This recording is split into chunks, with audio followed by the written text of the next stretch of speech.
सदानंद एक व्यापारी था, पर व्यापार में वह अपना सारा धन गवा बैठा था और निर्धन हो गया था। जब वह नगर में किसी तरह कोई काम खोज नहीं सका, तो उसने तय किया कि वह किसी दूसरे स्थान पर जाकर धन कमाकर लाएगा और अपना धंधा फिर शुरू करेगा। उसने सामान की एक पोटली तैयार की। जब वह घर से निकलने से पहले घर का चक्कर लगा रहा था, तो उसने अपना खानदानी तराजू देखा। यह तराजू उसे अपने पिता से विरासत में मिला था, इसलिए वह चाहता था कि उसकी तराजू वापसी तक किसी के पास सुरक्षित रहे। वह अपने एक पड़ोसी व्यापारी रत्नाकर के पास जाकर बोला, भाई, मेरे वापस आने तक आप इस लोहे की तराजू को संभाल कर रख लीजिए। तराजू को रत्नाकर के पास रखने के बाद वह दूसरे नगर में चला गया। धीरे धीरे वह एक धनी व्यक्ति बन गया। इसके बाद वह अपने नगर लौट आया ताकि कमाई गई संपत्ति से वह अपना व्यापार शुरू कर सके। कुछ दिन बाद उसे अपने खानदानी तराजू की याद आई। वह अपने पड़ोसी रत्नाकर के पास जाकर उससे अपना तराजू वापस मांगने लगा।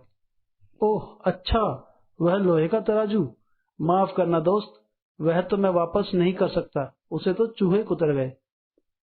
कहते हुए पड़ोसी ने उसे टालने का प्रयास किया। रत्नाकर की बात सुनकर सदानंद को पता लग गया कि वह तराजू देना नहीं चाहता। उसने सोचा, क्यों न वह भी इसके साथ एक चाल चले ताकि रत्नाकर को अपनी भूल का एहसास हो। उसने कहा, कोई बात नहीं भाई, मैं समझ सकता हूँ, आप परेशान ना हो। चूहे इसी तरह सारा सामान खराब कर देते हैं। मैं नदी पर नहाने जा रहा हूँ, आप अपने बेटे को मेरे साथ भेज दें, वह जरा मेरे कपड़ों की देखभाल कर लेगा। पड़ोसी ने अपने बेटे को सदानंद के साथ भेज दिया।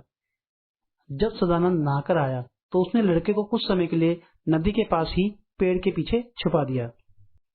रत्नाकर ने जब सदानंद को अकेले आते हुए देखा तो वह हैरान रह गया और चिंतित होते हुए बोला, मेरा बेटा कहाँ है, वह वापस क्यों नहीं आया सदानंद? सदानंद ने कहा, माफ करना, जब मैं नहा रहा था तो जाने कहां से एक बड़ा सा पक्षी आया और तुम्हारे बेटे को उड़ा कर ले गया, मैं उसे बचा नहीं सका। झूठे कहीं के, पक्षी मेरे बेटे को उड़ा ले गया? ऐसा हो ही नहीं सकता, तुम झूठ बोल रहे हो। बेशक ऐसा हो सकता है, जब चूहे मेरा लोहे का तराजू खा सकते हैं तो पक्षी भी तुम्हारे बेटे को उड़ा के लेके जा सकता है, सदानंद ने कहा। सदानंद की बात सुनकर रत्नाकर समझ गया और उसे अपनी गलती का एहसास हुआ। उसने उसका तराजू उसे वापस कर दिया।